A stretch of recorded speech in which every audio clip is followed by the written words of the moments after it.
गेहूं के दाने 21, कमलगढ़ के 5, चावल के दाने आखा चावल जानते हो आप लोग, पूरा चावल 108, काली मिर्च 21, काली तिल 1 चुटकी, धतूरा 1, बेलपत्र 7 पत्ते 7, शमी के पत्र 7, पुष्प फूल और गुलाब के फूल मिल जाए तो 7। पुष्प फूल मिल जाए, अगर गुलाब का लाल फूल मिल जाए तो ठीक, नहीं मिले तो गुलाब का फूल मिले तो उसकी पंखड़ी भी निकाल सकते, पर थोड़ा सा कलर लाल होना चाहिए। हम सफेद फूल का इसलिए मना कर देते हैं क्योंकि जिस समय पर ब्रह्मा जी शिवलिंग का छोर का पता करने गए थे, उस समय पर केतकी के फूल को साथ में लेकर आ गए थे। किसी के स्मरण में ना रहे और वो भूल से केतकी का फूल उठा लाया और अभिषेक में चढ़ा दिया तो दोष तो उसको भी लगेगा, इसलिए हम सफेद फूल का वर्णन नहीं करते। हम कहते कि लाल फूल एक छोटा सा चढ़ा था, उसकी पंखड़ी निकाल कर साथ चढ़ा दो, पर चढ़ाए लाल। हाँ, अगर केतकी को पहचानते हो तो फिर सफेद भी चढ़ा सकते हो, पर केतकी का मत चढ़ा मारा। गुलाब का पुष्प 7 और अभिषेक की सामग्री दूध, दही, शहद, घी, शक्कर, इत्र, चंदन, 3 गोल सुपारी, एक गणेश जी, एक गोरा जी बनाने के लिए, एक संकल्प छोड़ने के लिए, हरोली चावल, मोली कपूर, 2 घी के दीप, 1 दिया, पूजन के समय पर प्रज्वलित करने के लिए 1 दीप से भगवान की आरती करना, जनेऊ, काली मिट्टी या पीली मिट्टी या लाल मिट्टी या सफेद मिट्टी शिवलिंग का निर्माण करना। जिस समय 7 बजे हम लोग अभिषेक करने बैठे, उससे पहले शिवलिंग का निर्माण थाली के अंदर करके रख, और इस भाव से करना जिस भाव से माता सती ने और माता पार्वती ने शंकर भगवान को अपना बनाने के लिए, अपनी कार्य सिद्धि के लिए नंदीश्वर की धर्मपत्नी सुयशा ने भी जो शिवरात्रि का स्मरण करा है सावन महीने की, भगवान शंकर की बहुएं बल्ली देवी और देवसेना ने भी श्रावण महीने की शिवरात्रि का स्मरण करा है। भगवान श्री गणेश जी महाराज की धर्मपत्नी रिद्धि और सिद्धि ने भी श्रावण महीने की शिवरात्रि की पूजन करी है। माता पार्वती और माता सती ने भी श्रावण महीने की पूजन आराधना करी है। माता गंगा ने भी श्रावण महीने की पूजन आराधना करी है। तो क्यों नहीं हम श्रावण महीने की शिवरात्रि का स्मरण करें और अपने मन की कामना के लिए बाबा से विनय कर, बाबा से विनती कर उस सुख को पाए, भगवान से निवेदन कर।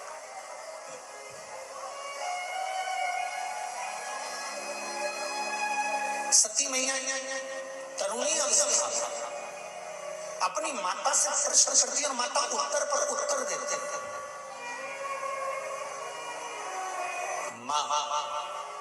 माता सती ने एक प्रश्न और करा, माँ इस शरीर का अंत कब का है? प्रसूति का उत्तर है, प्रसूति का उत्तर, इस शरीर का अंत कब है? तो माता प्रसूति ने कहा, जन्म का समय निश्चित हो सकता है पर मृत्यु का कोई समय निश्चित नहीं हो सकता। माँ कहती है, सुनो पुत्री, जैसे एक आज के बच्चों को और पहले के समय में, आज के समय में जो पेन आता है ना, ये प्लास्टिक से ढका होता है, इसके अंदर कितनी शाई है ये हमको नहीं दिखती है क्या? नहीं, पर पहले के समय में जो पेन आता था, उस पेन में कितनी शाई होती थी, कितनी कम हो जाती थी, वो हमको दिखती थी। तो लिखने वाला जब परीक्षा हॉल में लिखने बैठता था ना, तो अंदाजे से पेन लेकर जाता था कि मेरा ये पेन यहाँ खत्म होने वाला है। तो देख लिया उसने, इतनी सी शाई बची, लिखना चालू करा, फिर देखा शाई थोड़ी सी बची, फिर देखा शाई थोड़ी सी बची। पहले के समय में दुनिया के लोगों को मालूम था कि बचपन जाएगा, जवानी आएगी, जवानी जाएगी, अधेड़ी आएगी, अधेड़ी जाएगी, बुढ़ापा आएगा। पहले के समय में लोगों को मालूम था कि ये 100 साल जिएगा और 100 साल के बाद मरेगा। पहले के समय के लोगों को मालूम था कि शायद कितनी रहेगी,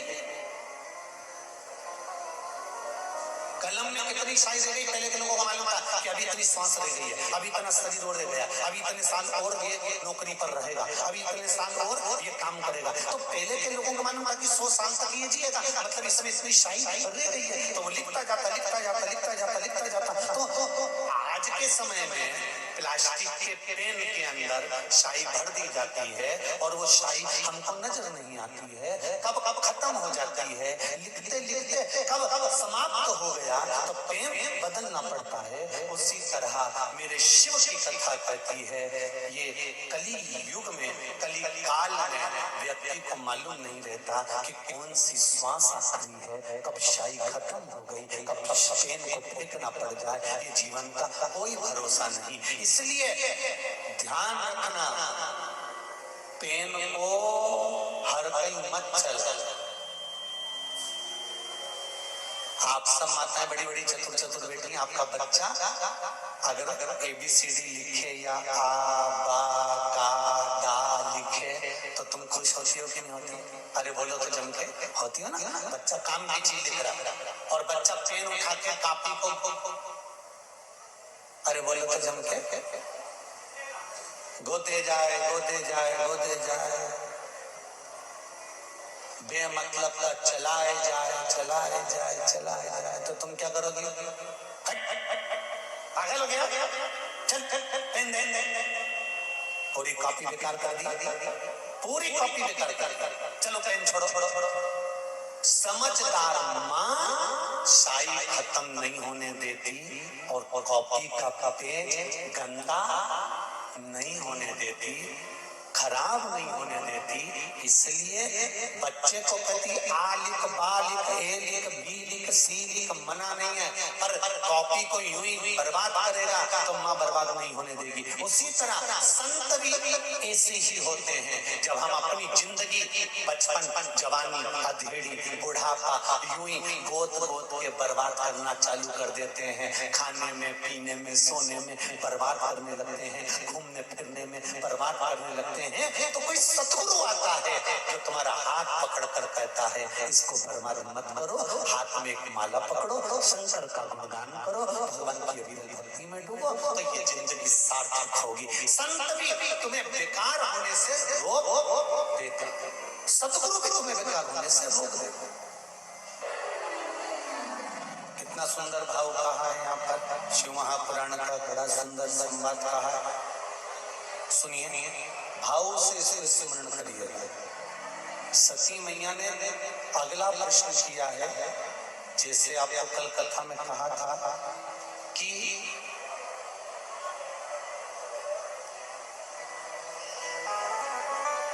ये लोग जो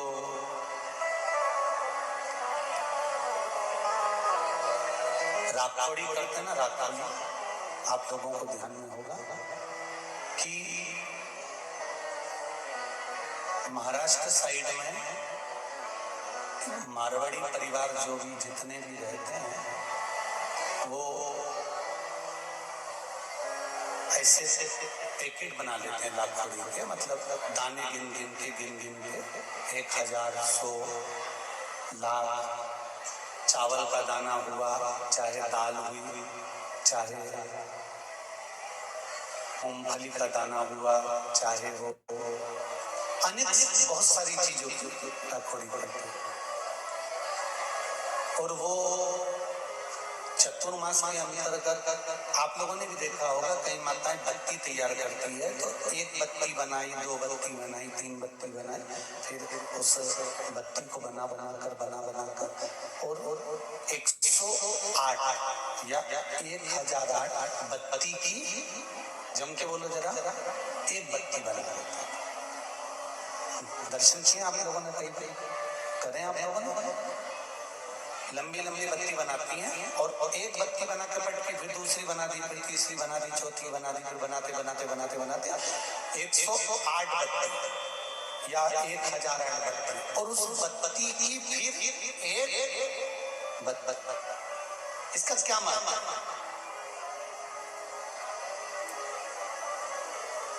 जितने लोग आस्था चैनल पर सुन रहे हैं, जितने फेसबुक यूट्यूब पर सुन रहे हैं, जरा ध्यान से सुनिए। लाखोड़ी का मतलब क्या होता है कि हमने जो चिरौंजी ली वो इतनी ले ली, हमने तिल्ली ली तो इतनी ले ली, हमने गिन गिन के चावल का दाना की लाखोड़ी करी, हमने इसकी लाखोड़ी करी, तो उसका मतलब क्या? उसका फल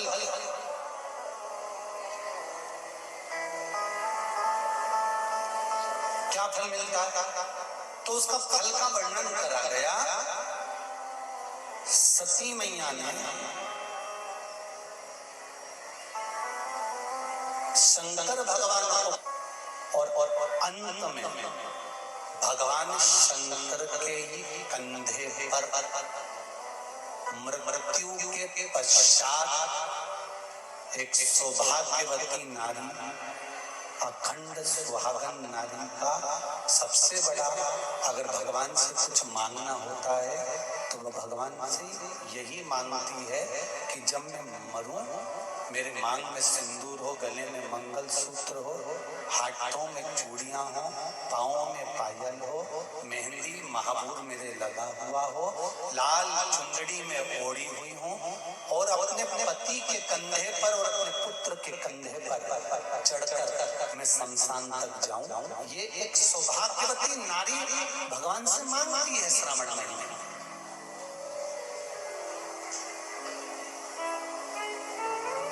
इस लाखोड़ी का मतलब क्या है? एक बत्ती, दो बत्ती, तीन बत्ती, चार बत्ती, पांच बत्ती, छह बत्ती, सात बत्ती, और उस बत्ती को फिर 108 पूरी होने पर, 1008 पूरी होने पर उस बत्ती को फिर बांधकर एक करा जाता है। इस बत्ती का मतलब क्या? क्या मतलब है? क्या महत्व है? अभी आपको कथा में कहा था कि गेहूं के 21 दाने लिखा है, तो गेहूं के 21 दाने, चावल के 108 दाने, तो क्या हम एक दाना चढ़ाएंगे तो क्या शिव स्वीकार नहीं करेगा? हम चावल का एक दाना चढ़ाएंगे तो क्या शंकर स्वीकार नहीं करेगा? क्या हम श्रावण महीने में एक लोटा पानी चढ़ाएंगे, एक लोटा जल का चढ़ाएंगे तो क्या शंकर स्वीकार नहीं करेगा? शंकर भगवान तो भोले भक्त हैं, के वश में हैं, तुम जो चढ़ाओगे वो स्वीकार करेगा। पर हम जो श्रवण करते हैं,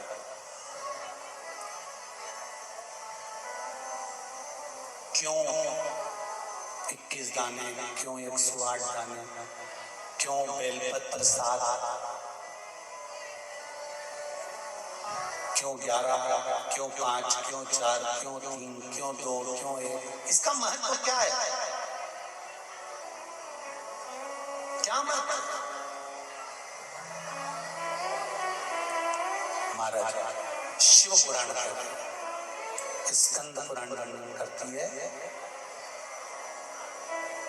कुर्म पुराण में भी इसका सुंदर भाव व्यक्त वर्णन किया गया है, और गर्ग संहिता में भी इसका सुंदर भाव वर्णन होता है कि हम कोई भी सामग्री की सवामणि करते हैं या काकोड़ी करते हैं या दीप की बत्तियां हम ज्यादा बनाने के बाद में एक बत्ती का निर्माण कर भगवान को समर्पित करते हैं, उसके पीछे एक कारण होता है। स्त्री नारी सौभाग्यवती रहकर एक वस्तु का दान नहीं करती, फिर समझ लेना मेरी जीजी, केवल अकेली साड़ी बिना ब्लाउज पीस के किसको दी जाती है ये आप भी जानते हैं। एक वस्त्र का दान किस समय पर दिया जाता है? जिस समय पर किसी नारी का पति चले गया और मायके से पहली बार जो वस्त्र आता है, सबको अंदाजा होगा इस चीज का, उस नारी के लिए जो पहला वस्त्र आता है उसमें ब्लाउज का पीस नहीं आता, केवल साड़ी ही आती है, कपड़ा नहीं आता, दूसरा वस्त्र नहीं आता। क्यों सनातन धर्म में, हमारे हिंदू धर्म में कहा जाता है कि ब्राह्मण को भी अगर वस्त्र दिया जाता है तो वो जोड़े का दिया जाता है। धोती दी है तो साथ में कुर्ता देना है, शर्ट दिया है उसके साथ में भले जनेऊ रख देना। अगर आपके पास में धोती नहीं है, पजामा का कपड़ा, पैंट का कपड़ा नहीं है तो जनेऊ रख दो। जनेऊ नहीं हो तो हाथ में बांधने वाली वो मोली, नाड़ा, लच्छा वो बांध कर दे दो, वो रख दो। स्त्री को कोई वस्त्र दे रहे हो तो साड़ी के साथ में ब्लाउज लगा कर दो, या कोई सौभाग्य की वस्तु रख दो। अकेला ब्लाउज पीस भी दे रहे हो तो उसके साथ टीकी का पत्ता रख दो, उसके साथ कोई वस्तु जोड़े से होना चाहिए, सिंगल वस्तु का दान नहीं दिया जाता।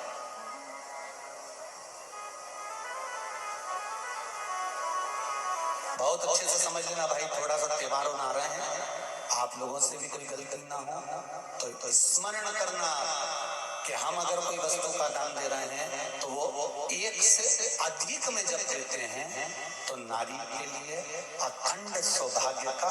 अब सती मई, किसी ने एक प्रश्न करा था, 3-4 कथा निकल गई होगी उस समय पर, किसी का एक मोबाइल पर प्रश्न था, किस सती मैया ने कौन सा व्रत किया था जब सती जलकर भस्म हो गई थी तो शंकर भगवान ने उसको कंधे पर उठाया था, और कंधे पर उठाकर सती मैया को लेकर भगवान शंकर ने तांडव किया था। सती ने ऐसा कौन सा पुण्य कर दिया था जो अपने पति के कंधे पर बॉडी पड़ी हुई है, लाश पड़ी हुई है, शव पड़ा हुआ है, और सती मैया के शव को लेकर शंकर नाच रहे हैं, शिव तांडव कर रहे हैं।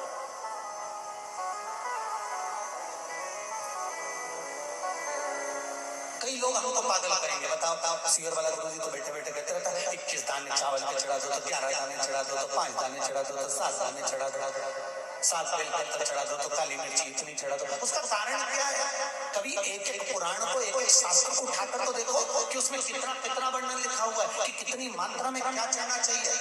आपने एक भगोना चाय रख दी, चाय के लिए इतना बड़ा भगोना, उसमें 50 लीटर दूध, 50 लीटर पानी, और तुम चाय बना रहे, और पत्ती एक चम्मच डाल दी, चाय में स्वाद आएगा? नहीं। उसके अनुसार आपको चाय की पत्ती भी ज्यादा डालना पड़ेगा। जब दूध डाल ज्यादा है तो पत्ती उतनी डालो। अब तुमने जैसे किसी किताब में लिखा रहता है 2 चम्मच बेकिंग पाउडर डालो, आधी चम्मच शक्कर डालो, फिर 1.5 चम्मच इलायची का पाउडर डालो, फिर आधी चम्मच ये डालो, फिर धीरे धीरे उसको धीमी आंच पे हिला। तो उसने ये तो डायरेक्टली देता है, तुम्हारी मर्जी पड़े उतना कई को माता बच्ची करेगा, मतलब कि 250 ग्राम डालोगी, 2 ग्राम डालोगी, 4 ग्राम डालो। हलवाई भी तुम्हारे यहाँ पर अगर कोई बड़ा फंक्शन है, तुम्हारे यहाँ पर अगर कोई शादी ब्याह है, तुम्हारे यहाँ पर कोई कार्यक्रम है, तो हलवाई भी लिख देता है तराजू बाट ला कर रखना, हलवाई भी लिख देता है आधा किलो जीरा ला के रखना, 1 किलो ये ला कर रखना, 2 किलो वो ला के रख देना। नहीं तो हलवाई कह देता पर्चे के ऊपर लिख के तुम्हारी मर्जी पड़े उठा लाने का दो, मैं तो बना दूंगा। पर नहीं, इतना तो चाहिए, स्वाद लाना है तो ये सब सामग्री तो मुझे इसमें डालना पड़ेगी। उसी तरह अगर पति के कंधे पर जाना है, प्राण छूटने के बाद माता सती का शरीर अगर शंकर के कंधे पर पड़ा था, 52वें नंबर पर का विवाह है माता पार्वती और शंकर का। 51 बार माता पार्वती जन्म लेकर प्राणों को त्याग चुकी थी। 50 बार माता पार्वती, कभी उमा, कभी कात्यायनी, कभी कुष्मांडा, कभी स्कंदा, ऐसा माता पार्वती के ना जाने कितने जन्म हुए, कितने अवतार हुए। इन सारे जन्मों में माता पार्वती के शरीर को शंकर भगवान कंधे पर लेकर नहीं नाचे। माता उमा को लेकर शंकर भगवान कंधे पर नहीं नाचे, माता कात्यायनी को लेकर नहीं नाचे, कुष्मांडा को लेकर नहीं नाचे, स्कंदा को लेकर नहीं नाचे, ध्रुमा को, बगला को मेरे भगवान शंकर कंधे पर लेकर नहीं नाचे। शंकर भगवान अगर कंधे पर लेकर नाचे हैं तो माता सती को लेकर नाचे। उसका कारण क्या था? क्योंकि सती मैया कोई भी वस्तु केवल एक समर्पित नहीं करती थी। माता सती का नियम था वस्तु की मात्रा को बढ़ा देती थी। शंकर का अनुमोदन करने के लिए, शिव का स्मरण करने के लिए माता सती दीप भी अगर लगाती थी तो एक बाती का नहीं लगाती थी। बाती की फिर सरल भाषा में समझ लो, और सरल समझ लो।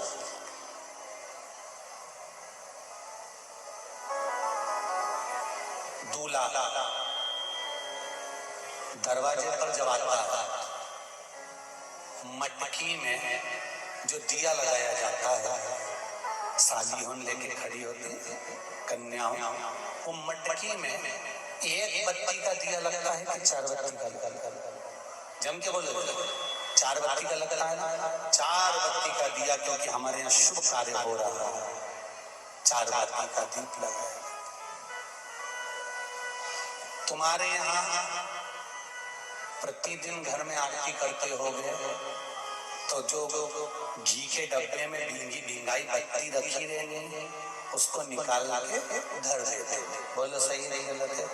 निकाल के धरी, माचिस से लगाई, तन मन धन सब कुछ तेरा, और आरती कर पुरा के, घंटी बजा के, भोग लगा के, सत्संग रख के भगवान को प्रणाम करके चली जाते। अब तुम्हारे यहाँ सत्यनारायण भगवान की तुमने कथा करवाई तो जो घी की बत्ती लगी वो तो लगी, उसके अलावा एक दिए में कपूर अलग से लगाया। मतलब कितनी बाती हो गई? एक घी की होगी, एक कपूर की आरती होगी। जजमान लोग यहाँ आरती करते हैं, उसके बाद में कपूर को फिर जला देते हैं। उसका कारण क्या है? अधिकता में फल प्राप्त करना, अधिकता में फल देना।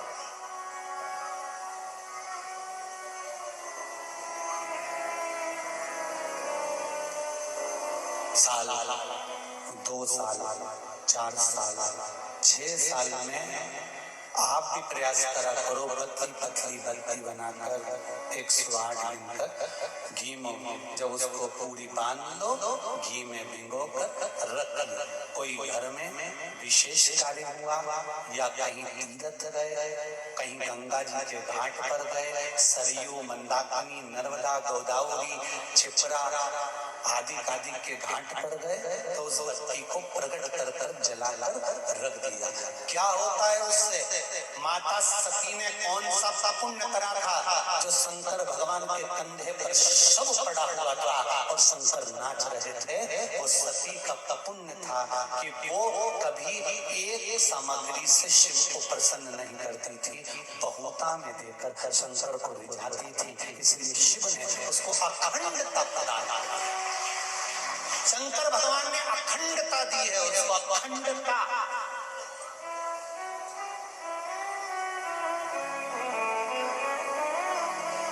वल्ली देवी ने एक कलश, देवसेना ने एक कलश, भाग विभाजित हो गए थे, भाग विभाजित।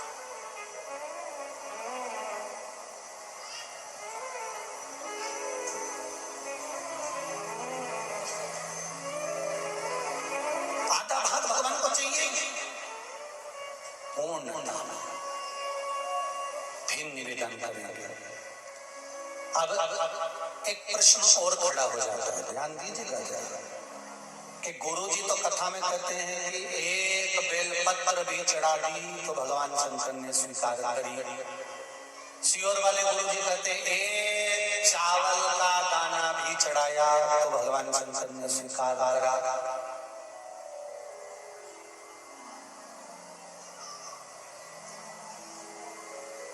इसका क्या भाव है, इसका क्या भाव, इसका क्या महत्व, तो वो भी समझ लेना जरा अच्छे से, बहुत ध्यान से समझना जरा। बाती शंकर जी के मंदिर के बाहर लगाई है। कहाँ लगाई है? मंदिर के बाहर। कपड़े दान करे मंदिर के बाहर। पंडित जी जब मंत्र बोलते हैं तो कहते हैं एक बेलपत्रम, एक मात्र, एक चावल का दाना। सियोर वाला महाराज भी कहता है कि एक चावल का दाना शंकर भगवान को समर्पित कर दो, एक बेलपत्र समर्पित कर दो, एक लोटा जल समर्पित कर दो, एक फूल की मात्र एक पंखड़ी भी चलाई तो भगवान शंकर इसको स्वीकार करेंगे। इसका महत्व क्या है? तो लिंग पुराण में लिखा है, जब शंकर भगवान पर शिवलिंग पर कोई एक वस्तु भी समर्पित होती है तो वहां शंकर जी का नाम बदल जाता है और शिव जी का नाम लक्षेश्वर महादेव हो जाता है। कौन से महादेव हो जाते हैं? लक्षेश्वर। शंकर भगवान को जब एक चावल का दाना, एक वस्तु, एक सामग्री शिव को समर्पित करी जाती है, वहां शंकर लक्षेश्वर महादेव हो जाते हैं। लक्षेश्वर का मतलब क्या होता है कि एक बेलपत्र समर्पित करी तो शंकर भगवान ने उस बेलपत्र को 1,00,000 बार स्वीकार कर लिया। एक चावल के दाने को 1,00,000 बार स्वीकार कर लिया। शंकर भगवान लक्षेश्वर महादेव बन गए। लाखों की संख्या में शंकर भगवान के स्वरूप वहां पर प्रकट कर गए।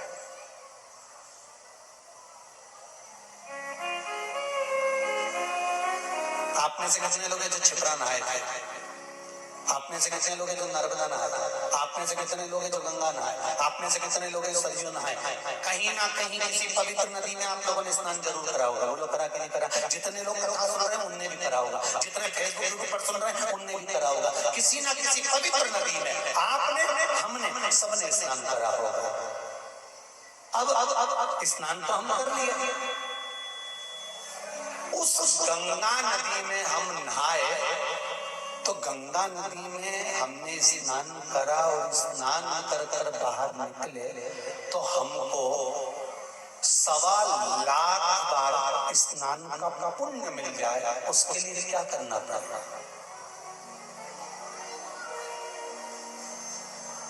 एक डुबकी लगाए हो हमारा और कह रहे हो कि 1,25,000 डुबकी का फल चाहिए, तब क्या करोगे? 1,25,000 डुबकी का फल पाने के लिए क्या करना पड़ेगा?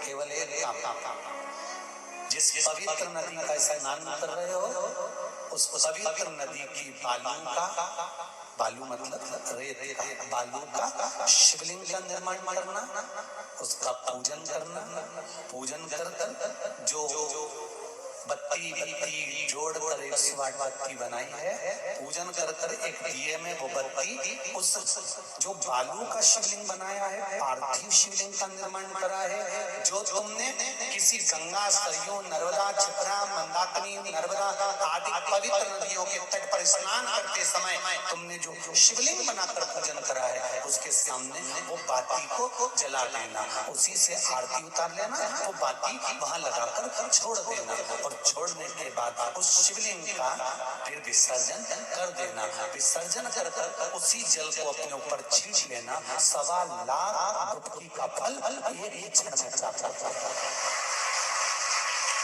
इसको लक्षेश्वर महादेव कहते हैं।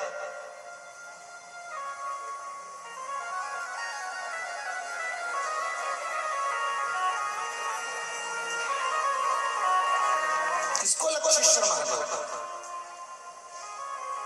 महाराज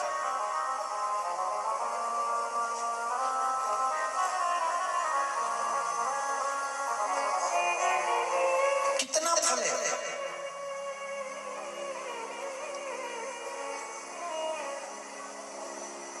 एक चावल का दाना समर्पित करने का कितना फल, एक बेलपत्र समर्पित करने का कितना फल, एक पुष्प की एक पंखड़ी समर्पित करने का कितना फल।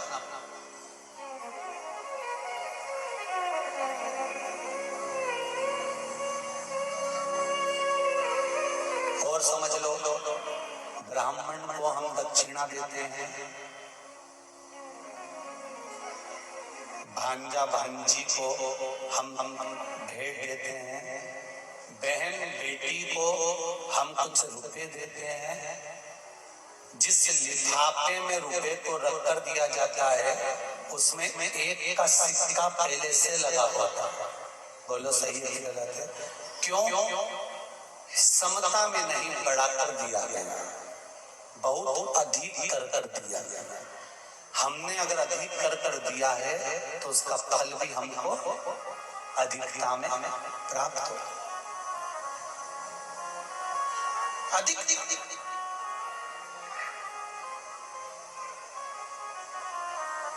वो तो कहीं का होता है जो सोच विचार में थोड़ी गड़बड़ी कर सकता है। एक हमारे मित्र हैं, एक जगह जन्मदिन पर गए तो वहां उन्होंने जन्मदिन पर उन्होंने 5 रुपए लिफाफे में रखे। तो हमने कह दिया, क्यों रे ओ प्रकाश, उसके यहाँ जन्मदिन पर जा रहा है 5 रुपए रख रहा है, तो क्या हमने जन्मदिन मनाया था 8 साल पहले, तब उसने भी तो 5 रुपए रख के दिए थे। तो हमने कहा 8 साल पहले 5 रुपए की मान्यता थी, अब तो 5 का 10 हो गया, तो 10 तो दो।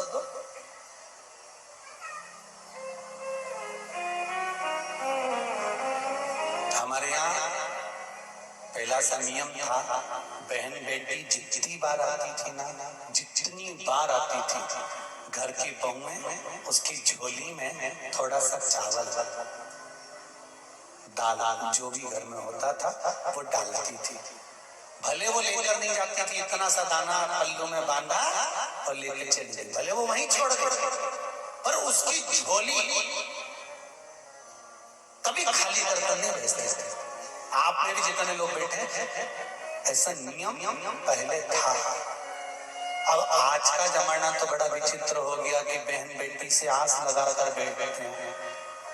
जैसे आई तो पहले सोचते हैं राखी पे कितने भतीजों के कपड़े लेके आई है, कितने भाई के कपड़े लेकर आई है। अब तो आस लगाकर बैठते हैं कि ये लाई होगी। और भाई और भाभी को बहन से आस नहीं लगाना चाहिए, भाई और भाभी को तो बहन लेकर आए चाहे ना आए, फर्ज हमारा है कि हमारे दरवाजे से हमारी बहन बेटी खाली ना जाए, तो हमारा दरवाजा कभी खाली नहीं होगा।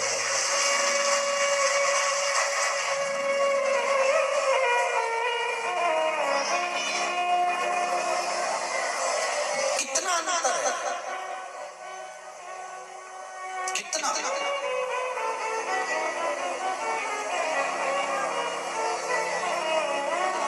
सनातन धर्म में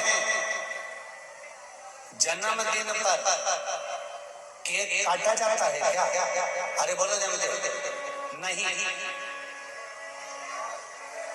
सनातन धर्म में जन्मदिन पर केक नहीं काटा जाता। सनातन धर्म और ये आज के जो ये पाश्चात्य पद्धति चल रही है, पहले काटो फिर बांटो, ये काटो और बांटो, ये सनातन धर्म की पहचान नहीं है।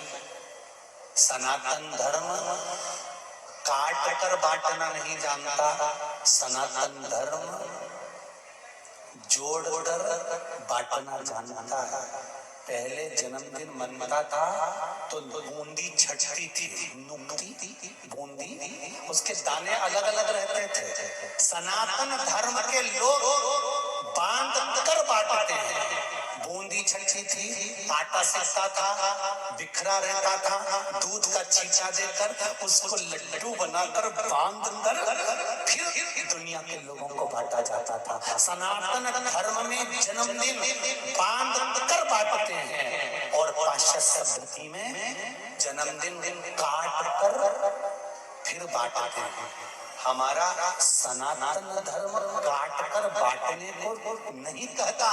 हमारा सनातन धर्म बांध कर एक तत्व में बांध दो, सबको एक लक्ष्य में बांध दो, एक आनंद में बांध दो और फिर बांध कर उसका दान दो। अर्थात जिंदगी के हर आनंद को बांधने का प्रयास करो और उस आनंद को दूसरों को देने का भी प्रयास करो।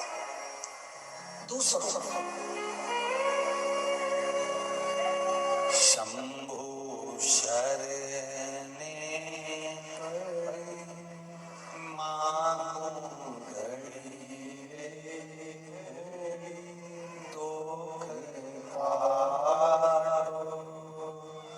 दया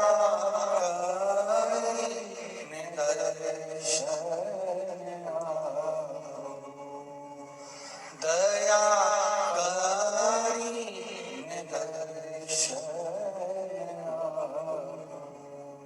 हमारा सनातन धर्म काट कर बांटने का नहीं करता, काट कर बांटने का वर्णन नहीं करता। हमारा सनातन धर्म बांधना फिर बांटना, बांधो फिर बांटो।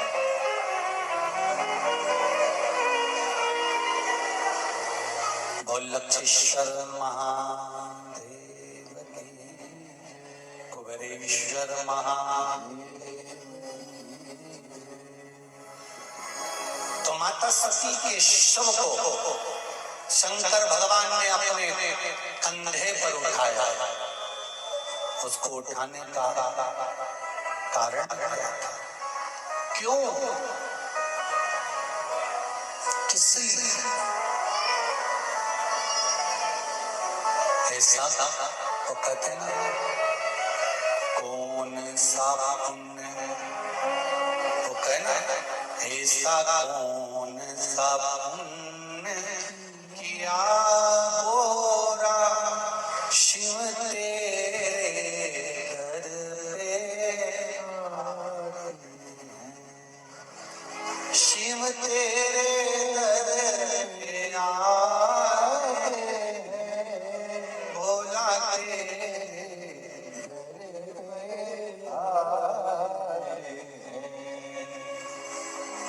ऐसा कौन सा पुण्य है गोरा, भोले दौड़े चले आए।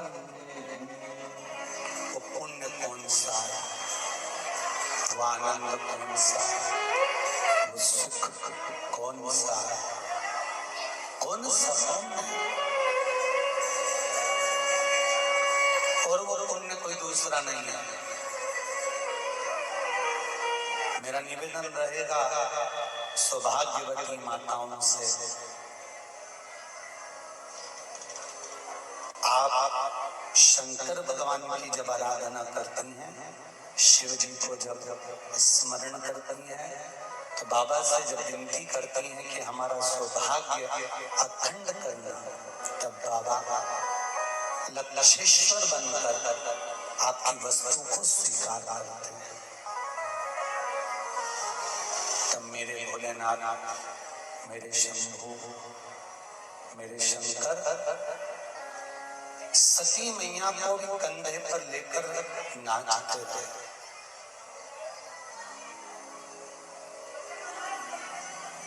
खूब पूजन करी सती मैया, खूब पूजन करी। और सती मैया ने जब भगवान शंकर की आराधना करी, स्तुति करी, शिवपति के रूप में मिल भी गए, शंकर भगवान पति बन गए।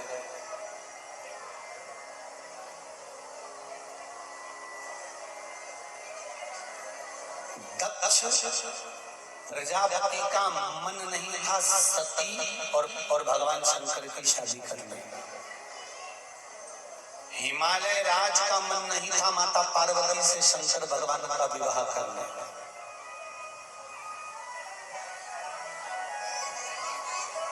सती मैया और शिव जी के विवाह का बिल्कुल मन नहीं था दक्ष का। जैसे आप हो वैसे दक्ष प्रजापति। आपकी भी तो बहुत सारी चॉइस है। बिजनेस वालों को नहीं दूंगी लड़के, खेती वालों को नहीं दूंगी, कैसा चाहिए? अरे बोलो तो जम के नौकरी दो। अब वो नौकरी वाला इतनी दूर नौकरी कर रहा है, क्या खा रहा है, कितना पी रहा है,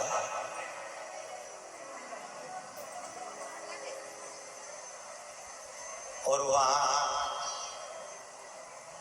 मोबाइल पर कितनों से बात कर रहा है, तुम्हें मालूम है? अरे बोलो तो जम के नहीं ना। जो नौकरी कर रहा है उसने अपना चरित्र प्रमाण पत्र नौकरी में लगाया होगा, 500 का नोट कहीं फंसाया होगा, तो चरित्र प्रमाण पत्र कौन सा बुरा बना होगा? बोलो तो जरा जरा।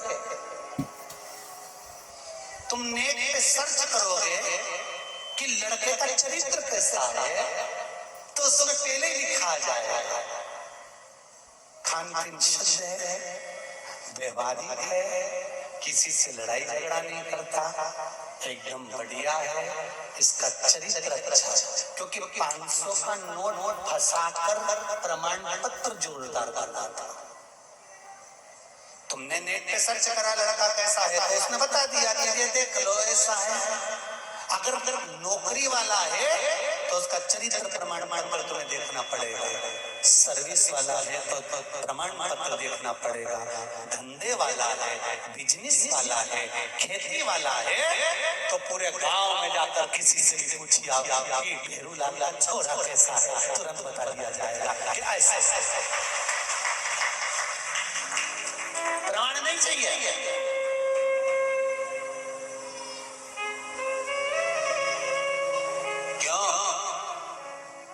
उनकी छोरी का संबंध आया हमारे छोरे के लिए, छोरी कैसी है? अच्छी है, तो बढ़िया।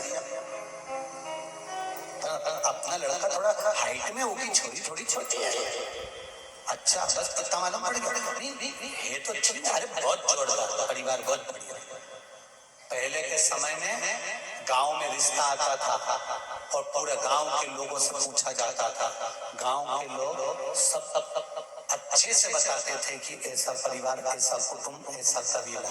आज के जमाने में पड़ोस में रिश्ता आता है, पड़ोसी से पूछा जाता है, जरा से पानी भरने के नल के चक्कर में एक बार बाल्टी लगाने के चक्कर में झगड़ा हो गया था, तो उसकी बेटी का संबंध आया, तो ये बाल्टी वाला जैसे इससे पूछा कि संबंध कैसा है, अरे उनकी छोरी नल पे ऐसा झगड़ा करे, जरा सा तुम्हारे झगड़े के चक्कर में तुमने उसका जीवन बिगाड़ दिया। पड़ोसी का फर्ज है, कोई बेल चढ़ रही है ना, तो बन सके तो उसको बांस का टेका देकर और चढ़ाने का प्रयास करना चाहिए। जाओ, बहुत अच्छा लड़का है, बहुत अच्छी बेटी है, अच्छा है तो अच्छा कह दो। अरे नहीं ओके तो बेरू जी आया, नहीं वो तो ऐसा नहीं, वो तो ऐसा, चढ़ाने का प्रयास करो, ऊपर की ओर चढ़ो।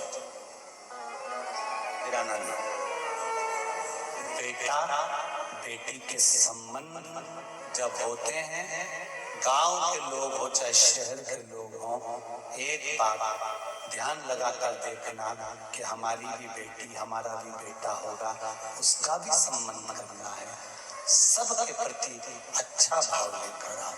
पार्वती, जो मनुष्य अपने कर्म को करता है और कर्म की ओर आगे बढ़ता चले जाता है, जैसे नंदी मुझे देखता रहता है और अपने कर्म में लगा रहता है, जो व्यक्ति अपने लक्ष्य को निश्चित कर चलता है और अपना कर्म करता रहता है, पार्वती उसको मंजिल तक पहुंचाने की जिम्मेदारी होती है, तो उसको मंजिल में दे देते हैं।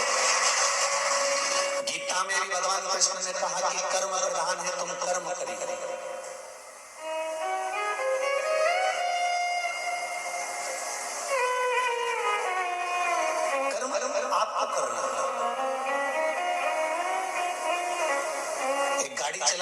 जो गाड़ी चलाता है ना, आगे बैठ के वो पीछे मुड़ के देखता है क्या? अरे जम के तो बोलो, नहीं। साइड में देखेगा, नहीं।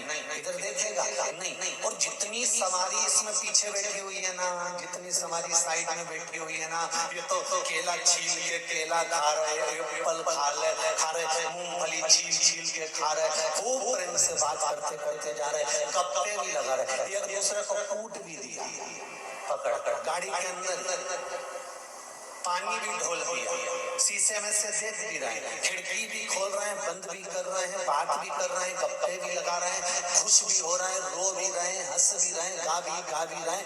ये जितने ड्राइवर के आसपास में बैठे हुए हैं, जितने ड्राइवर के पीछे बैठे हुए हैं, जितने पीछे की सीटों पर बैठे हुए हैं, जितने साइड की सीटों में बैठे हुए हैं, ये सब अपना अपना काम कर रहे हैं। अब ये मैसेज भी कर रहे हैं, ये मोबाइल भी चला रहे हैं, और ड्राइवर क्या कर रहा है? गाड़ी चला रहा है। अगर ड्राइवर मैसेज करेगा तो तुम मंजिल तक पहुंचोगे क्या? ड्राइवर मोबाइल चलाएगा तो मंजिल तक पहुंचोगे क्या? नहीं। ड्राइवर अगर बातें करेगा, गप्पे लगाएगा, इधर उधर देखेगा तो मंजिल तक तो नहीं पहुंचोगे ना, वो यम के पास जरूर पहुंचोगे। ड्राइवर की दृष्टि सामने है, और वो गियर पर गियर लगा रहा है, स्पीड ब्रेकर आकर गाड़ी भी रोक रहा है, चले जा रहा है, उसकी मंजिल सामने है, वो गाड़ी को दौड़ा रहा है, भगा रहा है, और मंजिल तक पहुंचना है तो दृष्टि सम्मुख में रखी है। उसी तरह शिव महापुराण की कथा कहती है, ये पूरा शरीर गाड़ी है, इसकी इंद्रियां इसके पहिए हैं, और मन रूपी ड्राइवर इसको चला रहा है। बस इस ड्राइवर को शंकर के सामने लाकर खड़ा कर दो तो मंजिल निश्चित हो जाता है। शिव के सम्मुख में ले जाकर खड़ा करो तो मंजिल तक पहुंच जाओ। तेरा ही दिया मैंने खाया पिया, तेरा शुक्रिया,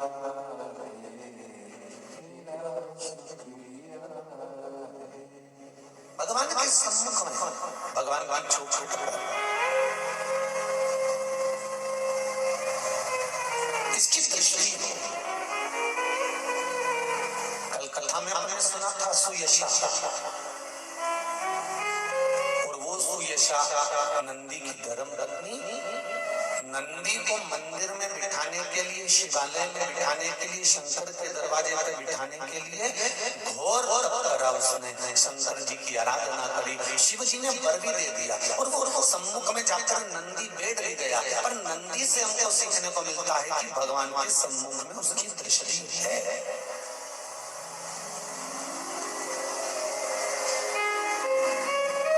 मैंने सारे नजारे देख लिए, एक तेरा नजारा, मेरी नाव किनारे लगे ना लगे, मेरी नाव किनारे लगे ना लगे, तेरे दर का किनारा, तेरे दर का किनारा।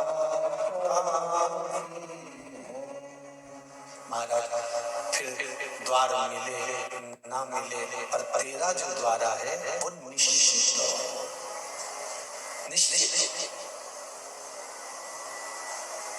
तेरी चौखट निश्चित। आज सावन का पहला सोमवार है, शंकर जी के मंदिर गए होगे, शिव जी पे एक लोटा जल कंकर शंकर पे भी तुमने यहाँ आकर भी चढ़ाया होगा। जाते जाते बाबा से एक बात कहकर जरूर जाना, जैसे सावन के महीने में जल बरसता है और वो जल बीज पर पड़कर अंकुरित होकर फल देता है, उसी तरह सावन के महीने में मैंने भी एक लोटा जल चढ़ाया है, वो भी ऐसा जल हो कि मेरे जीवन में सुख को अंकुरित करे और मेरा जीवन धन्य हो जाए। ऐसी दया हम तेरे धाम धाम में हम तेरी चौखट पर कथा सुनने के लिए आए, तेरे दरवाजे, तेरी चौखट, तू कृपा करेगा तब सुख मिलेगा। तेरी कृपा बिना न हिले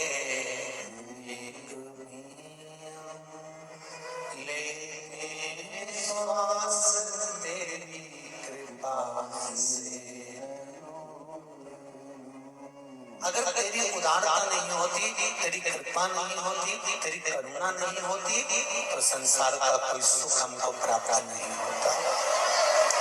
संसार का कोई सुख हमें नहीं। महाराज शिव कथा कर, शंकर जी की कथा कर, हाथी का पैर, हाथी का पांव मगर ने पकड़ा।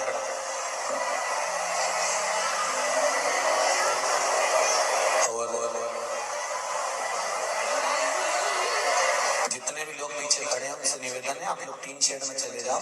यहाँ से जितने भी लोग खड़े हुए हैं पानी में गीले नहीं हो, शेड में जाकर बैठ जाओ, आराम से वहां बैठ कर कथा सुनो। हाथी का पांव मगर ने पकड़ लिया, और हाथी का पांव जब मगर ने पकड़ा, हाथी का पैर जब मगर ने पकड़ा, उस पैर को पकड़ कर मगर खींचता खींचता खींचता खींचता हाथी को लेकर पानी के अंदर जाने लगा। हाथी को खींचकर मगर हाथी को पानी के अंदर ले जाने लगा। जब पानी के अंदर मगर हाथी को खींच कर ले जाने लगा, पूरा परिवार हाथी के साथ था। पूरा परिवार और संपूर्ण परिवार, पूरा परिवार हाथी के संग है, पूरा परिवार हाथी के साथ है। पर हाथी का पांव छुड़ाने वाला कोई था क्या? तब हाथी ने क्या करा? अंत समय प्रभु आना, वचन दिया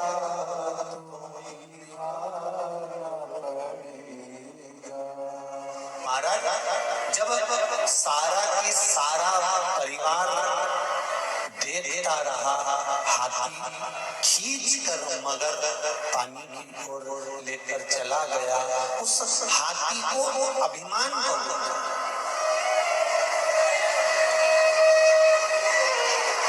उस हाथी को अहंकार बहुत। और हाथी को अहंकार किस चीज का था? हाथी को अभिमान किस चीज का था? हाथी को अभिमान था कि मेरे पास में बल बहुत है, मैं बहुत बड़ा हूँ, बहुत विशाल हूँ, मेरे पास में बल बहुत। हाथी को अभिमान इस चीज का था कि मेरे पास में बल बड़ा है, मेरे पास में बहुत बल है, मैं बड़ा विद्वान हूँ, मेरे पास में बहुत सारा, मेरा शरीर बड़ा विशाल है, बहुत प्रबल है, और मुझे कोई हरा नहीं सकता, और मेरा परिवार मेरे साथ में है। ये हाथी का अभिमान था, ये हाथी की अभिमानता था, ये हाथी का अहंकार था। पर जब हाथी का पांव पकड़ा, और हाथी का पांव पकड़कर जब पानी के अंदर गया, जाने के बाद हाथी का पांव पकड़कर पानी में जाने के बाद पानी में हाथी धीरे धीरे धीरे धीरे धीरे धीरे समाने लगा, धीरे धीरे डूबने लगा। तब हाथी का पूरा शरीर पानी के अंदर चले गया। केवल हाथी की सूंड हाथी ने ऊपर कर ली, और उससे श्वास ले रहा था, वो भी धीरे धीरे धीरे धीरे पानी में जाता जा रहा था। थोड़ा सा ही बचा था, तब हाथी ने विचार कर लिया कि अब मुझे कुछ ना कुछ करना पड़ेगा, मेरा परिवार मेरा साथ नहीं दे रहा, मेरा कुटुंब मेरा साथ नहीं दे रहा, अब मृत्यु की घड़ी सामने आकर खड़ी हो गई है। तब उस हाथी ने क्या करा? तब परमात्मा को पुकारना, तब उस भगवान भगवान मान बुलाया। तब उसको भरोसे थारे चाले भोले जी, भोले जी मारी नाम, प्रभु जी मारी नाम, भरोसे थारे चाले भोले जी मारी नाम, भरोसे थारे चाले भोले जी मारी नाम। आओ से दोनों हाथों से भोले जी मारे नाम, शंभो जी मारे नाम, भोले जी मारे नाम, शंभो जी मारे नाम, भरोसे हार चाले प्रभु जी मारे नाम, भरोसे हार चाले भोले जी मारे नाम। जय हो।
उतरा पाओ।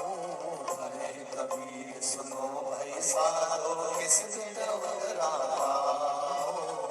अरे कबीर सुनो भाई साधो किस में उतरा पाओ। अरे कबीर सुनो भाई साधो किस में उतरा पाओ।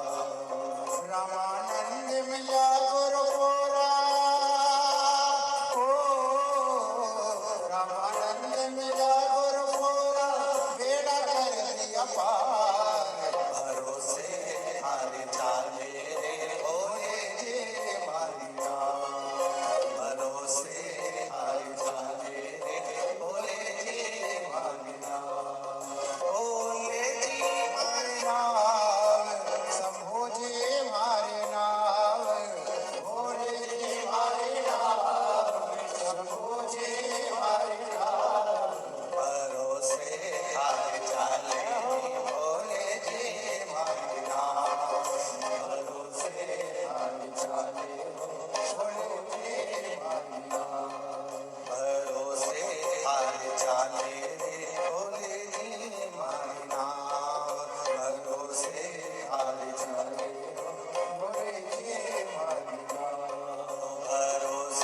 हारे चाले भोले जी मारिया।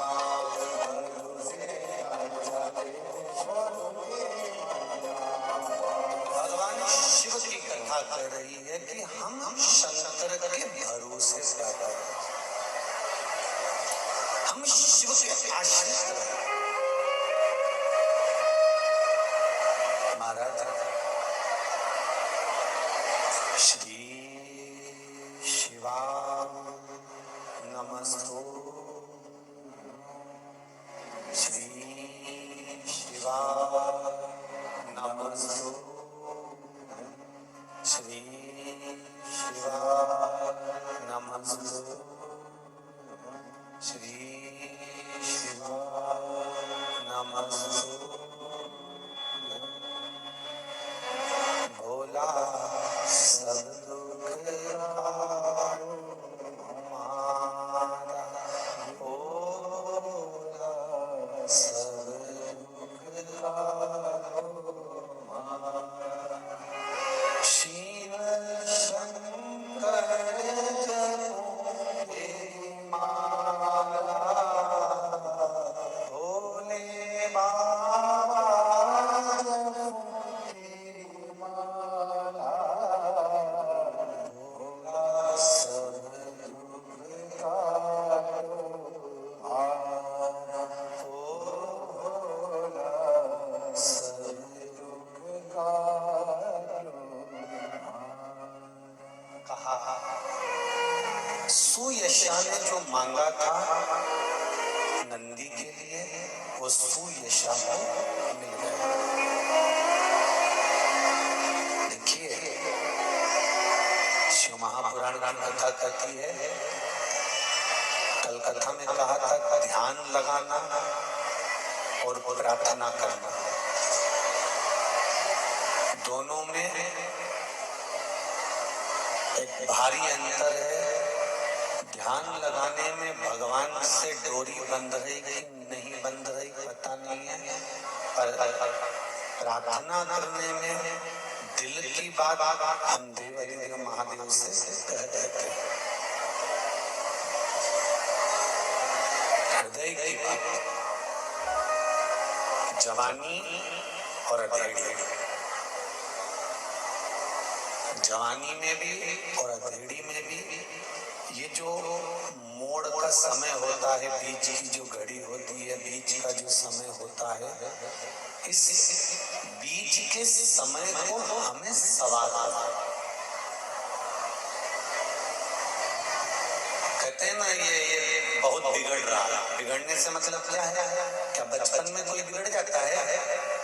बच्चा हाथ में है, गोदी में है, बच्चा बिगड़ेगा? नहीं। अगर मार्ग भटकने का समय होता है ना, तो ये जो टर्निंग पॉइंट जो आता है, ये मोड़ जो आता है, इस मोड़ में व्यक्ति भटक जाता है। और सरल भाषा में समझ लीजिए, आप लोग गाड़ी से आए होंगे तो कहीं कहीं पर लिखा होता है अंधा मोड़। बोलो पढ़ा है कि नहीं पढ़ा? किस किस ने पढ़ा जरा हाथ उठाओ। पढ़ा है ना सबने? क्या लिखा होता है? अंधा मोड़। अंधा मोड़ का मतलब है कि जब मोड़ आएगा तब व्यक्ति को दिखाई नहीं देगा। एक मोड़ तो ये आ गया कि मोड़ आए तो सावधानी रखो, मोड़ आए तो धीरे चलाओ। एक मोड़ हमारे यहाँ छोरा छोरी को भी बांधा जाता है। कब? अरे बोलो जल्दी जल्दी। शादी में सिर पे मोड़ बांधते कि नहीं बांधते? तो मोड़ क्यों बांधा जाता है? मोड़ बांधने का कारण क्या है? क्योंकि गाड़ी चलाने वाले के लिए भी कहा जाता है कि मोड़ पर थोड़ा ध्यान रखना। अभी तक तुम्हें घर का ध्यान नहीं था, अभी तक तुम्हें परिवार का ध्यान नहीं था, अभी तक तुम्हें कुटुंब कबीले का ध्यान नहीं था। अब तुम्हारे सिर पर जब से मोड़ बंध गया तब से तुम्हारी जिंदगी का भी टर्न पॉइंट आ गया। अब मोड़ तुम्हारे सिर पर आकर खड़ा हो गया है, इसलिए परिवार का ध्यान रखना अब तुम्हारी जवाबदारी है। अब माता पिता की जवाबदारी खत्म हो गई। कब से? जब से गाड़ी, अरे जम के तो बोलो, मोड़ पर पहुंचे। जब से तुम्हारे सिर पर मोड़ रखाया, जब से तुम्हारे सिर पर मोड़ रखाया तब से वो तुम्हारा टर्निंग पॉइंट, तुम्हारा गाड़ी का मोड़।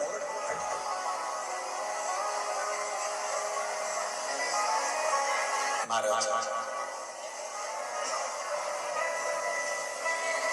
मध्य का समय, बचपन खेल में खोया, जवानी नींद भर सोया, बुढ़ापा देख कर रोया, सिराने मौत हंसती है।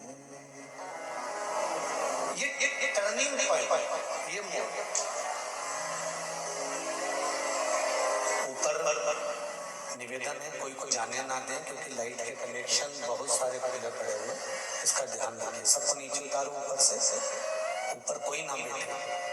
शंभू, लाइट के कनेक्शन बहुत खुले हैं इसलिए ऊपर किसी को नहीं जाने दें, नीचे उतार दीजिए। श्री शिवाय नमस्कार। मोड़ पर टर्निंग अपनी जिंदगी में, अपने जीवन में, जीवन की प्रत्येक घड़ी के पल पर एक समय में ऐसा आता है जिस समय पर हमको मुड़ना होता है, और कहाँ मुड़ना है ये हमारे मतलब निश्चित करता है। सुयशा ने भगवान शंकर से प्रार्थना करी, शिव जी से निवेदन करा, और सुयशा ने शंकर भगवान से प्रार्थना करी, निवेदन करा, तो फल ये हुआ कि भगवान शंकर के शिवालय में, शंकर भगवान के सम्मुख में नंदीश्वर जाकर विराजमान।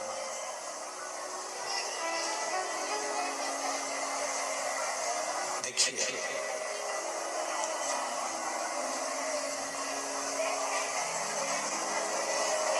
बचपन में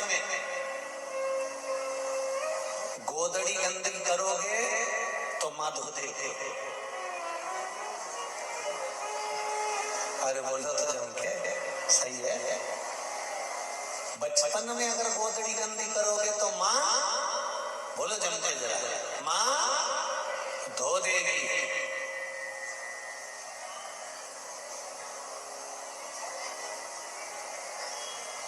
पर जवानी में, अधेड़ी में अगर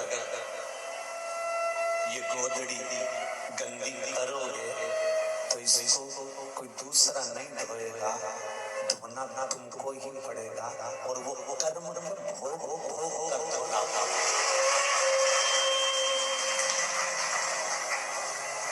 बचपन की गोदड़ी को माँ धो सकती है, बचपन की गोदड़ी को पिता धो सकता है,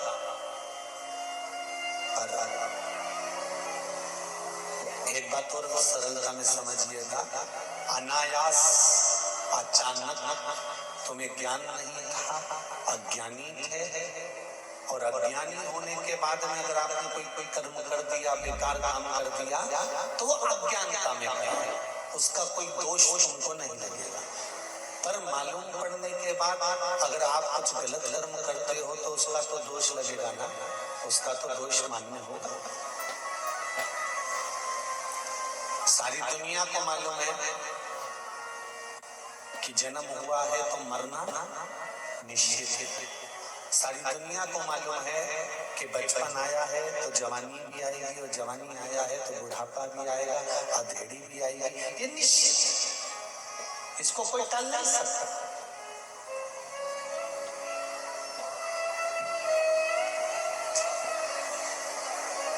सारी दुनिया को मालूम है कि बचपन आया है तो जवानी भी आएगी, जवानी आई है तो अधेड़ी भी आएगी, अधेड़ी आई है तो बुढ़ापा भी आएगा।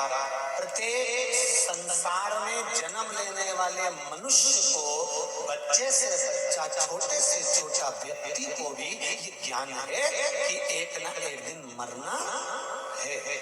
पर किसी को ये मालूम है कि कब मरना है।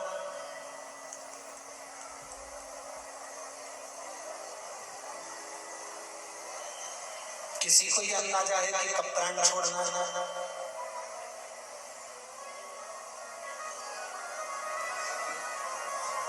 दक्ष प्रजापति के यहाँ जब 60 कन्याओं का जन्म हो गया, तब दक्ष प्रजापति ने माँ जगदम्बा से, माँ देवी से, भवानी से विनती करी, और विनती कर कर कहा, माँ मेरे घर में एक बेटी का जन्म और हो जाए।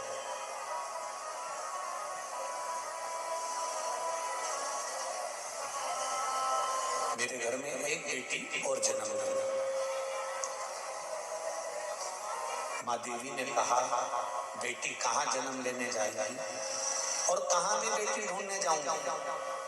दक्ष प्रजापति, तेरे घर में स्वयं में आदि शक्ति दुर्गा भवानी तेरे घर में बेटी के रूप में जन्म लेगी, और सती के रूप में दक्ष प्रजापति के घर में माता पार्वती का स्वरूप जो था सती के रूप में जन्म ले गए। अब सती मैया प्रकट हो गई।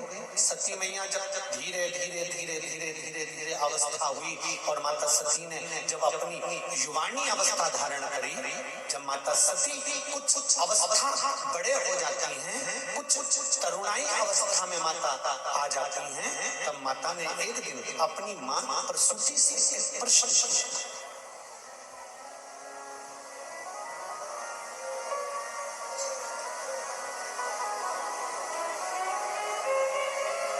अपनी माता प्रसूति से एक प्रश्न किया।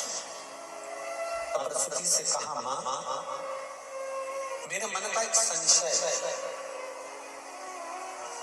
माता प्रसूति ने सती से पूछा, वो संशय कौन सा? बता तू क्या संशय तेरे मन में?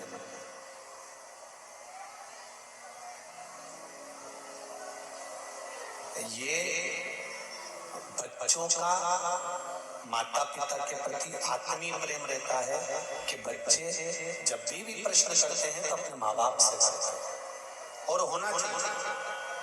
और प्रत्येक माता और पिता से मेरा निवेदन है, तुम्हारे घर के बच्चे अगर कोई प्रश्न कर रहे हैं तो उसका उत्तर जरूर देना चाहिए माता पिता को, क्योंकि माता और पिता गुरु का एक स्वरूप होते हैं। इसलिए उनका फर्ज है बच्चे जब प्रश्न करें तो माता पिता उत्तर दें। प्रश्न किया, और प्रश्न करने के बाद माता सती ने प्रश्न सरल प्रश्न, मां यदि इस भूमंडल पर मृत्यु लोक में अगर हमारा जन्म हुआ तो इस मृत्यु लोक में जन्म लेने का हेतु क्या है? इस मृत्यु लोक में जन्म लेने का कारण क्या है? हम क्यों जन्म लेते हैं? हमारा जन्म का कारण है। कहा, प्रसूति मां बोली, सती प्रसूति की सबसे छोटी लड़की थी, और घर का जो छोटा मनक होता है, घर का जो छोटा बेटा होता है, घर की जो छोटी बेटी होती है, घर की जो छोटी संतान होती है, माता पिता का जो प्रेम होता है वो छोटे के प्रति जरा ज्यादा होता है। इसलिए हम आपको बार बार कथाओं में भी कहते हैं कि भगवान से प्रार्थना करना कि हमको किसी परिवार में बड़ी बहू बनाकर मत भेजे। जो घर की बड़ी बहू होती है ना, उसको बहुत सुन के चलना पड़ता, बहुत संभाल के चलना पड़ता। जरा जरा सी बात में सास चिल्ला के दौड़ जाती है, आनी थी, तू तो बड़ी थी, तू तो बड़ा था, तेरे में अकल नहीं थी। और घर की जो छोटी बहू होती है ना, वो थोड़ा सा भी काम बिगाड़ देती है ना, तो भी सास के मुंह से नहीं निकलता, छोटी है, छोटी, अभी तो छोटी है, अभी अभी कोई इसमें अकल है, अभी अभी तो आई है, शादी हुई है, नई नई आई है, उसमें अकल है। और फिर बड़ी बहू इतना कह दे कि हम ब्याह कर आए थे, शादी कर आए थे, तो 6 महीने में हमको तो कह दिया था कि तुम इतनी बड़ी आई हो, काम करो। और वो अब छोटी है, 2 साल में भी, 4 साल में भी, 6 साल में भी छोटी, हमेशा छोटी ही रहती है।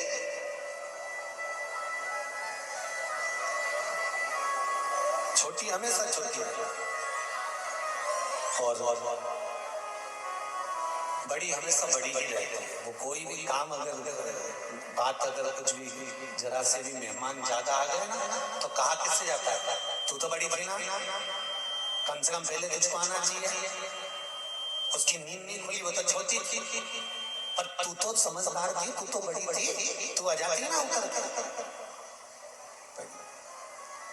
जितनी भी जीजियां कथा सुन रही ना, भगवान से प्रार्थना कर लेना, बोले ना तो अगली बार हमको छोटा बना के भेज दे, बड़ा नहीं। छोटे बनने में फायदा है, बड़े बनने में कोई फायदा नहीं है। ऐसा बड़ा बनना तो बड़ा बड़ा बेकार काम है। कोई हमसे पूछे ना, तो हम तो इसे स्पष्ट कह दें जिंदगी में कि कभी बड़े मत बनना। ट्रेन में सफर भी करो और बाथरूम भी जाओ ना, तो 4 वीडियो बनाने वाले मिल जाएंगे कि महाराज गए हैं तो फोटो खींचे थे। अब ये पंडित जी सच से कह रहे हैं हमारे, अगर छोटे हो ना, कहाँ जा रहे हो, कहाँ आ रहे हो, क्या कर रहे हो, क्या बोल रहे हो, कोई मतलब नहीं रहता। पर जब आप बड़े बनते चले जाते हैं, तो आप क्या बोल रहे हो, किसके लिए बोल रहे हो, कैसे बोल रहे हो, आपने क्या बोला, वो सारी चीजें निकाल के रख ली जाती है कि कैसे बोला, क्यों बोला, किसके लिए बोला, कहाँ खड़े थे, कहीं ठेले पे खड़े होकर हाथ ठेले पर चाउमीन तो नहीं खा रहे, कहीं पानी का तासा तो नहीं खा रहे थे। बड़े जब बन जाते हैं तो बड़ा ध्यान रखना, पर छोटे में तो ध्यान रखना है क्या? नहीं नहीं, शिव महापुराण की कथा कर रही है, जब तक तुम छोटे हो, तुम्हारी गोदड़ी अगर गंदी भी कर दोगे तो उसको माँ जम के बोलो जरा धो देगी। अगर बचपन में गोदड़ी गंदी करी तो माँ धो देती है, पर जवानी में, अधेड़ी में अगर कोई शरीर गंदा हो गया, ये गोदड़ी गंदी हो गई, तो इसको माँ नहीं धो सकती। इस गोदड़ी को तो फिर हमें खुद को धोना पड़ेगा, क्योंकि बच्चा जब बड़ा हो जाता है तो माँ भी कह देती है थप्पड़ मार के, इतना बड़ा हो गया अभी भी गंदगी कर रहा, चल अपने कपड़े खुद धो। बोलो सही है कि गलत है? उठा अपनी पैंट धो के ला, उठा अपना चड्डा धो कर ला, उठा अपना शर्ट धो के ला।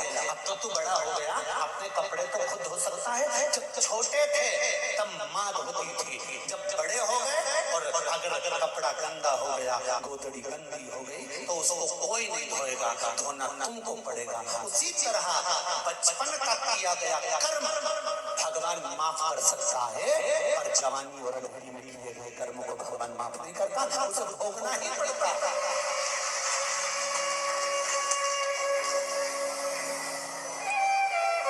जवानी और अधेड़ी में किए गए कर्म को कोई दूसरा नहीं भोगेगा, भोगना अपने को पड़ेगा। इसलिए बार बार कहते हैं मत बुरे कर्म करने वरना पछताएगा, भगवान की आँखों से बच नहीं पाएगा।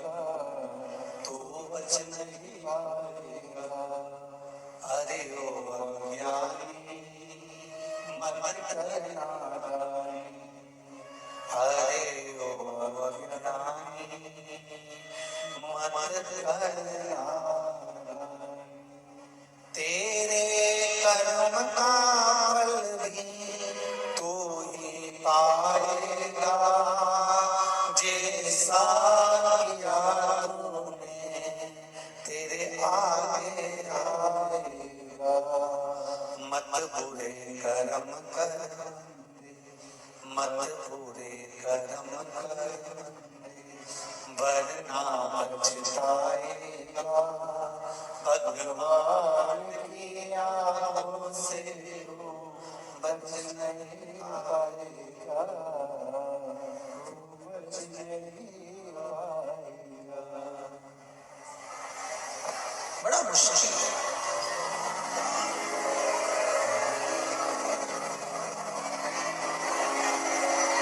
बड़ा मुश्किल है।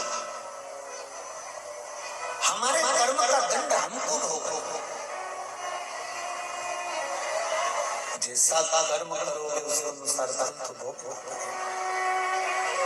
बस एक बात का स्मरण रहे आपको, जब कर्म का दंड हमको भोगना है तो शिव महापुराण की कथा कहती है, भगवान शंकर की कथा कहती है, शिव तत्व कहता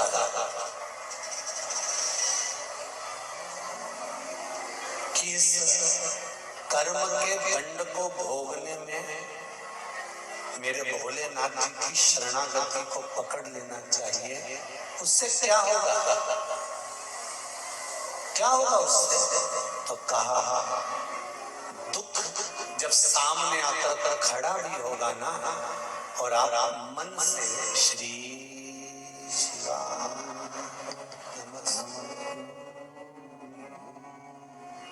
दुख सामने आकर खड़ा हो गया और आपने अगर मंत्र का स्मरण करा है, पंचाक्षर मंत्र नमः शिवाय, षडाक्षर मंत्र ओम नमः शिवाय, श्री शिवाय नमस्तुभ्यं, राम नाम कृष्ण नाम द्वादशाक्षर मंत्र ओम नमो भगवते वासुदेवाय।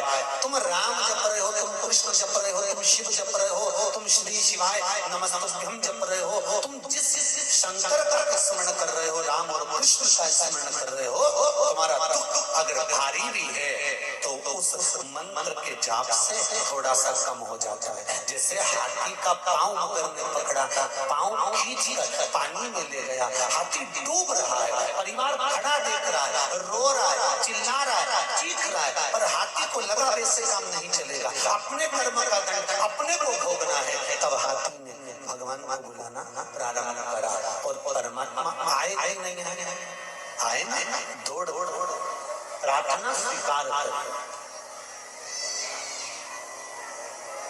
प्रार्थना स्वीकार कर। और जब बैठो प्रार्थना स्वीकार कर, दिल की बात हम जब भगवान से करते तो भगवान उसको स्वीकार कर, भगवान उसको स्वीकार करेगा।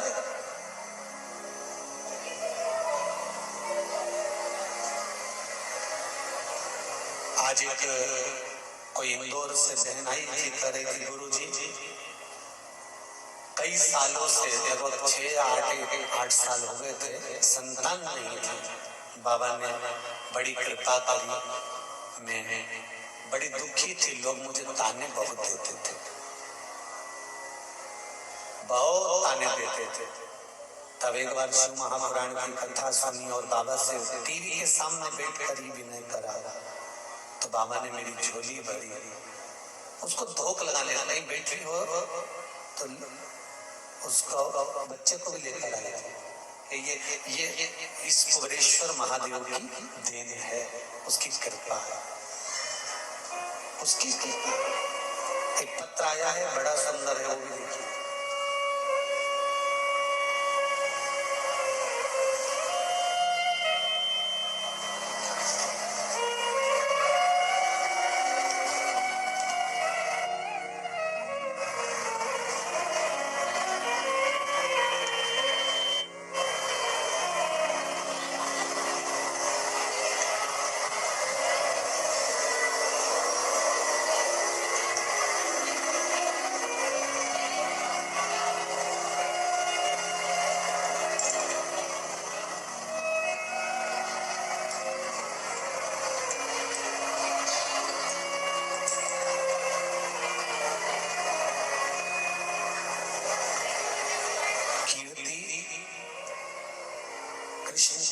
कांजी बाछड़ी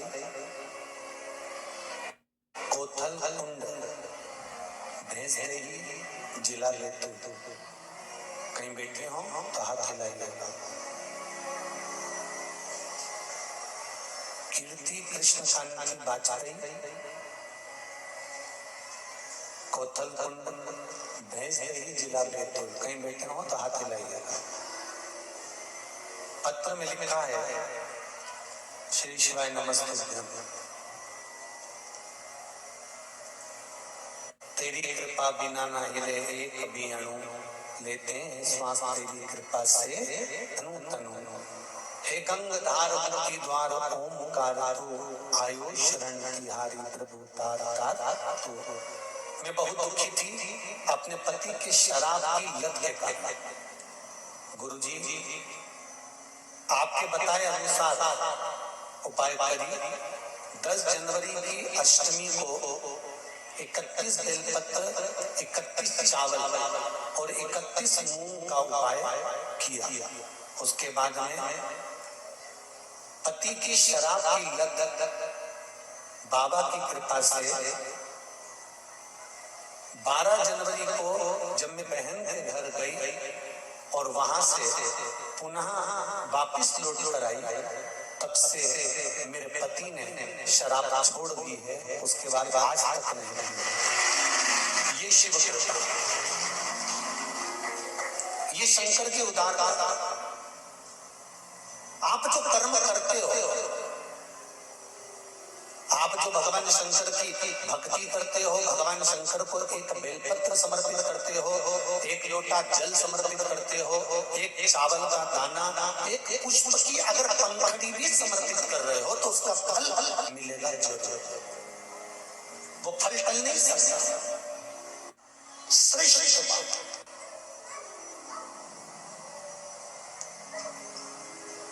श्रेष्ठ का कैसा लड़का साहब, हमें मालूम है जब तक तो अच्छा। अब वो बाहर नौकरी कर रहा, कुछ कह नहीं सकते।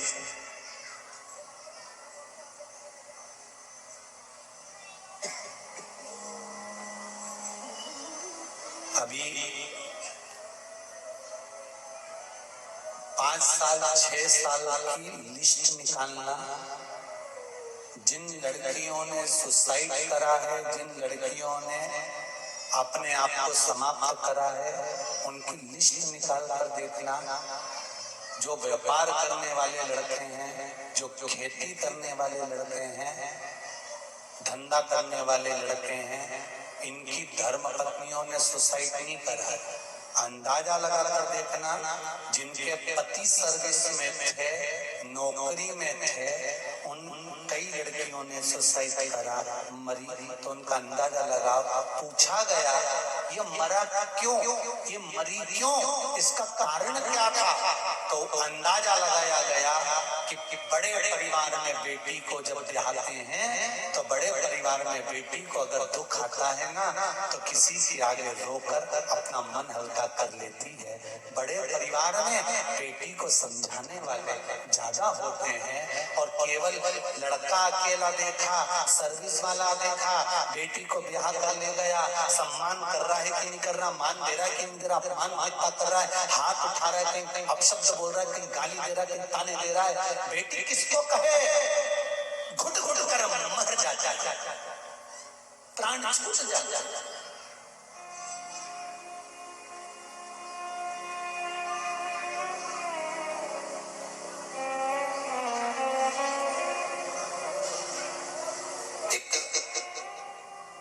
लोगों की सोच बदल गई। सर्विस वाला लड़का चाहिए, नौकरी वाला चाहिए।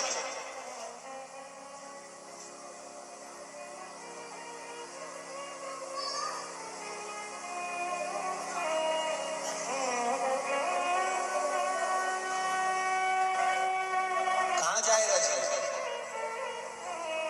सती मैया शिव जी की आराधना कर रहे हैं।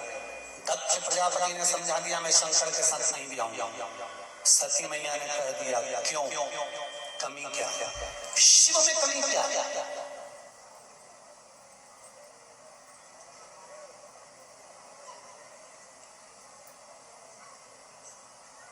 शंकर भगवान ने कमी किया।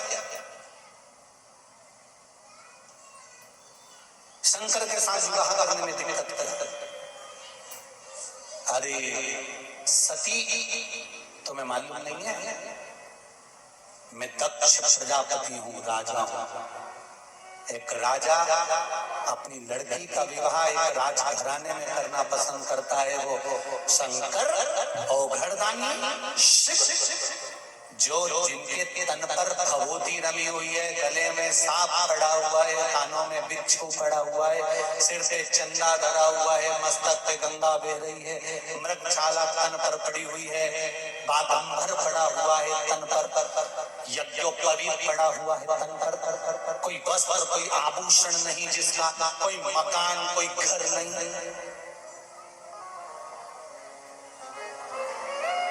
और तुम पूछ रही हो कि इसमें कमी क्या?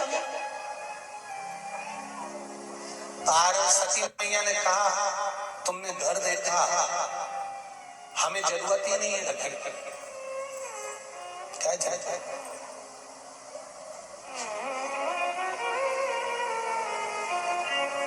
बहुत एक छोरा छोरी गार्डन में बात कर रहे थे। एक बार अपनी शादी तो हो जाए। छोरी बोली पूरे घर को स्वर्ग बना दूंगी, पूरे घर को स्वर्ग बना दूंगी।